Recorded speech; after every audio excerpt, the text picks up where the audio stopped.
mengutamakan keselamatan kerja, dan bekerja sesuai dengan prosedur. Fajero, Fajero, Fajero, bangga! Halo Sobat Popins, kenalin, aku Hakia dengan aliran NIM 008. Oke, kali ini kita akan melakukan wawancara bersama Kelompok 28 dengan anggotaku. Aku Reni Dia Permatasari dengan 5 KIR 007.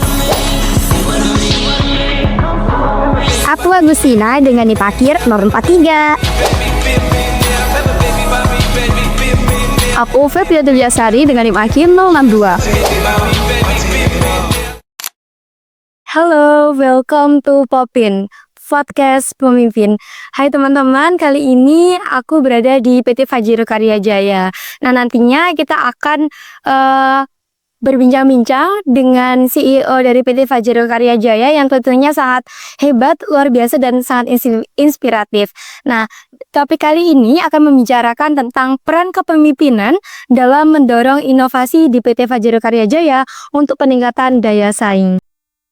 Oke, mungkin langsung saja teman-teman. Di sini kita sudah ada Kak Priscilia Dewi Portir selaku CEO dari PT Fajero Karya Jaya. Oke, selamat pagi Kak. Selamat pagi, Kak Hakia. Oke, gimana nih Kak kabarnya? Alhamdulillah baik, sehat. Alhamdulillah. Nah, mungkin kesibukan kali ini lagi ngapain aja nih Kak? Kalau kesibukan hari-hari mengkawal teman-teman sih, mengkawal teman-teman agar sesuai job desk-nya, kita bisa closing banyak tender kan gitu ya, selalu berjualan, bisa melayani pelanggan dengan sebaik-baiknya. Oke, jadi di sini mungkin untuk biar nggak lama-lama nih Kak ya, mungkin dari Kak Priscilia bisa menceritakan sedikit atau profil dari PT Fajero Karya Jaya ini bergerak di bidang apa dan peran dari Kak Sisil sendiri sebagai CEO di sini. Oke, jadi PT Fajero Karya Jaya ini adalah sebuah perusahaan yang bergerak di bidang kelistrikan atau mechanical electrical. Sudah berdiri dari tahun 81. Jadi tahun ini udah berusia 43 tahun. Saya sebagai generasi kedua, sebagai penerus gitu ya.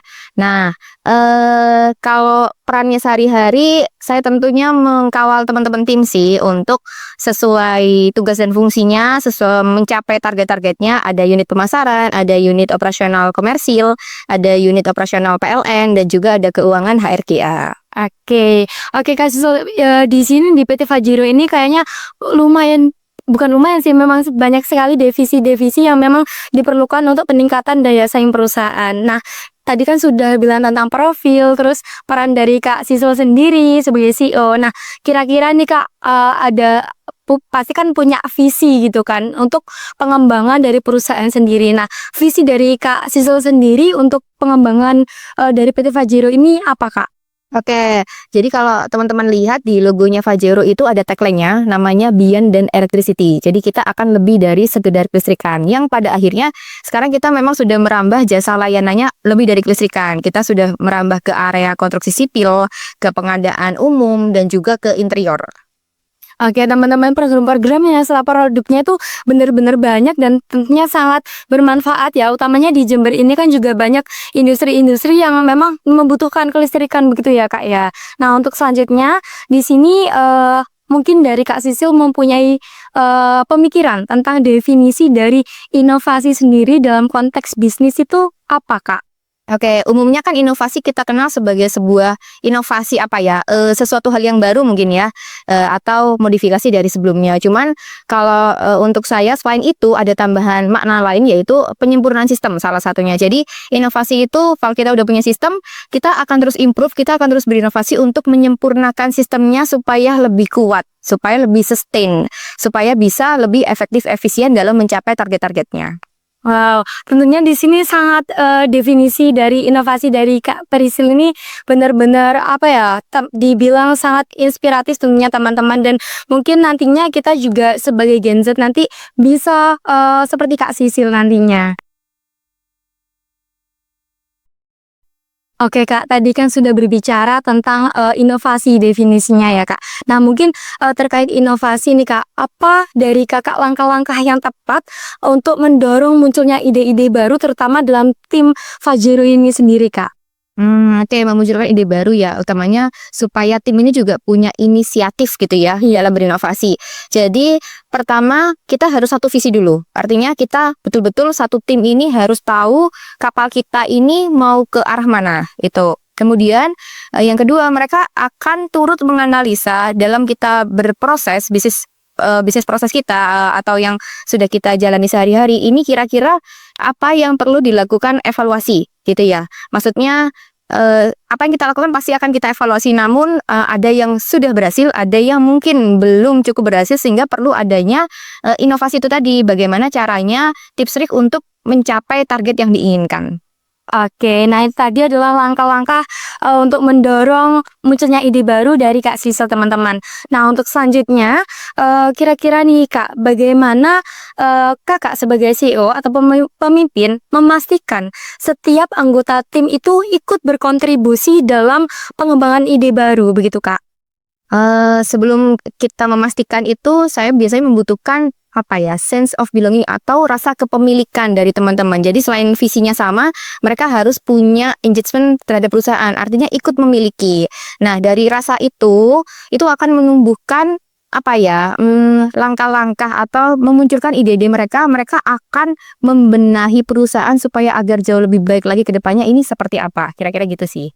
Oke teman-teman, jadi intinya dalam memastikan itu ya, itu tuh kayak kita tuh harus lebih mempunyai rasa kepemilikan. Jadi di PT Fajiro ini semuanya keluarga begitu ya Kak? Iya, ya. Oke, oke secara profesional tentunya ya teman-teman. Untuk yang selanjutnya yaitu mungkin bisa menyebutkan contoh dan dampak inisiatif inovasi yang telah berhasil diterapkan dari PT Fajiro sendiri Kak. Oke, yang paling simpel ya. Salah satu contoh inovasi yang paling simpel, dokumen mungkin. Jadi mulanya dokumen itu tidak pernah ada. Lalu karena satu hal, akhirnya dokumen ini dimunculkan, diadakan, akhirnya sangat membantu dalam kita berproses bisnis. Contohnya, dulu itu kita saat koordinasi dengan entah pihak internal, antar unit atau dengan pelanggan, itu kita biasanya kan mencatatnya dengan catatan memo biasa. Terus akhirnya teman-teman ini punya ide, gimana kalau kita membuat satu format template. Akhirnya kita sebutlah itu sementara ada namanya ini call memo. Jadi call memo itu satu template yang mana di situ akan berisi ada tanggal, seperti umumnya ya, ada tanggal, pesertanya atau ini yang berkoordinasi siapa saja, poin-poin apa yang sedang dibahas, dan ada tanda tangan bersama. Sehingga dokumen ini akan menjadi dasar atau landasan atau apa ya, corporate communication mungkin. Kalau kita kan kerja nggak bisa cuma sekedar lisan ya, kita based on dokumen. Salah satunya itu simple tapi sangat sangat meaningful sih menurut saya. Jadi lebih tepatnya kayak transparansi begitu ya Kak ya. Oke, jadi mungkin untuk yang selanjutnya ya dari Kak Sisil, apa pendekatan yang dalam mengapresiasi atau memberi penghargaan kepada tim yang berhasil menghasilkan ide baru atau cetusan baru begitu Kak? Jadi salah satu pendekatan yang saya lakukan itu saya sering mengadakan forum tapi di luar kantor. Jadi kan sifatnya lebih dinamis gitu ya. Dengan suasana baru, lebih seru, lebih engage, emosional engage sama teman-teman tim. Kemudian tentu dari hasil kerja mereka, kita dari perusahaan sendiri ada apresiasi yang nanti mungkin sifatnya berupa rewarding bonusan gitu kan. Tapi selain itu yang paling penting adalah kedekatan kita dan bagaimana teman-teman tim paham bahwa saya sangat berterima kasih dan mengapresiasi atas hasil kerjanya. Karena tanpa bantuan teman-teman tim kan kita juga nggak bisa kokoh ya dalam menjalankan perusahaan gitu. Wah, bagus sekali ya teman-teman dari bentuk apresiasi dari Kak Prisil ini sebagai pemimpin kepada timnya. Nah, mungkin itu adalah salah satu bentuk yang harus kita contoh bila nantinya kita belajar masalah leadership. Nah, untuk selanjutnya nih Kak, dari inovasi-inovasi yang ada ataupun cetusan ide baru begitu ya Kak, indikator utama apakah yang digunakan untuk menentukan sebuah inovasi itu dapat dikatakan berhasil ataupun tidak? Tentunya hasil. Artinya dari inovasi itu kita terapkan, ini hasilnya seperti apa? Apakah sesuai dengan harapan? Apakah sesuai dengan target? Apakah sesuai dengan ekspektasi gitu? Meskipun belum sempurna, tapi kalau itu ada perubahan, menurut saya itu adalah sebuah keberhasilan dan perlu saya apresiasi untuk teman-teman tim. Nah, betul sekali ya teman-teman. Kalau saya lihat nih Kak dari sosial medianya dari PT Fajiro sendiri itu pernah menerapkan CSR. Nah, mungkin bisa diceritakan sedikit Kak tentang program tersebut itu ada berapa dan mungkin mekanismenya itu bagaimana? Oke, jadi CSR itu Corporate Social Responsibility. Ini kan sebenarnya terbagi menjadi dua ya kalau di saya pahamnya. Ada yang untuk internal, ada yang untuk eksternal. Kalau yang untuk internal tuh salah satu yang kita laksanakan adalah beasiswa untuk putra-putri karyawan. Gitu. Kalau untuk eksternal kita pada umumnya ya bisa kadang-kadang ke anak yatim piatu, ke bantuan untuk biasanya ini untuk pasang baru listrik di rumah tidak mampu atau di masjid atau lainnya apa kemarinnya salah satunya kita membantu pengadaan tirai di pondok pesantren yang anggarannya belum ada gitu. Jadi CSR ini bisa kita rupakan macam-macam yang pasti kebermanfaatan dan tujuannya bisa untuk internal dan bisa untuk eksternal. Oke, nah kalau dari program CSR itu sendiri ya Kak, itu dilaksanakan satu tahun sekali atau mungkin per bulan itu ada gitu Kak?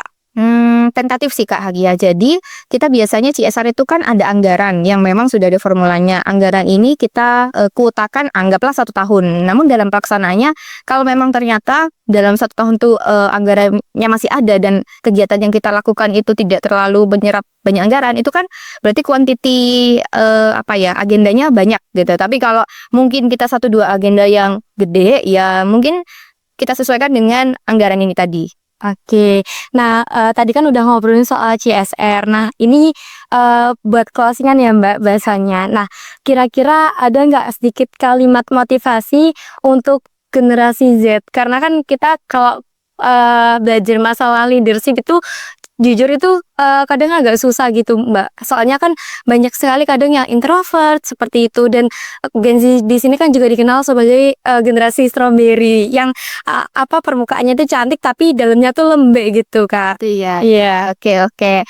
Kalau untuk Gen Z yang pertama aku apresiasi karena teman-teman Gen Z ini adalah teman-teman yang sangat cerdas menurutku. Jadi teman-teman ini tahu langkah-langkah atau how to menuju satu goals ini yang praktis, efektif, efisien. Nah, memang kalau seumpama banyak yang bicara Gen Z itu adalah generasi strawberry yang katanya mental health dan sebagainya gitu ya. Itu sebenarnya mungkin satu aja sih perlu beradaptasi yang namanya bersosial karena kan teman-teman ini terbentuk dari generasi yang penuh dengan inovasi teknologi. Semua serba di tangan, mau beli makanan di tangan ya, mau belanja apapun di tangan. Lewat Shopee udah gratis ongkir, terima beres udah ada di rumah dan sebagainya. Nah, kalau kita nggak memaksakan diri bersosialisasi, nggak pernah tatap muka sama pihak-pihak yang lain gitu kan, teman-teman atau senior atau bahkan yang lebih muda juga, itu kita nggak akan pernah tahu bagaimana sosok atau karakter masing-masing orang ini. Sedangkan manusia ini kan penuh dengan seni ya. Tiap orang tuh kan punya karakter yang berbeda. Oke. Dan bersosialisasi itu menurut saya adalah salah satu langkah penguatan dan cara kita untuk terus belajar menganalisa gitu. Jadi kita simpel aja, kita punya satu geng gitu kan, berteman. Masing-masing dari teman-teman ini kan punya karakter yang beda-beda. Ada yang mungkin sangat sensitif, ada yang mungkin sangat tidak peka dan sebagainya. Akhirnya kan kita akan tahu kalau pengen nyampaikan ini ke sini harus seperti apa, kalau pengen nyampaikan ini ke sini akan seperti apa. Nah, itulah tujuannya bersosialisasi. Nanti lama-lama teman-teman ini akan bisa bekerja dalam teamwork karena meskipun sekarang banyak startup yang bisa work from everywhere dan sebagainya, itu masih banyak pekerjaan konvensional yang butuh office hour dan butuh stay dan butuh teamwork ya, dan butuh tatap muka. Saya melihat generasi yang ini, generasi muda ini, Gen Z ini banyak yang pertanyaan pertamanya tuh ketika ada lowongan pekerjaan bisa nggak WFH gitu ya. Saya nggak kerja dari mana aja. Karena mereka meminimalisir interaksi sosial. Iya.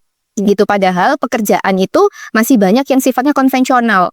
Secanggih-canggihnya AI nanti, mungkin kata Bu Wakil Menteri Bu Stella, pendidikan itu beliau juga menyatakan bahwa tenang aja, AI itu nggak akan menggantikan manusia kok. Tetap manusia yang punya soulnya, jiwanya. Cuman kita akan juga belajar bagaimana memanfaatkan AI untuk lebih fungsional, lebih optimal untuk membantu kinerja kita.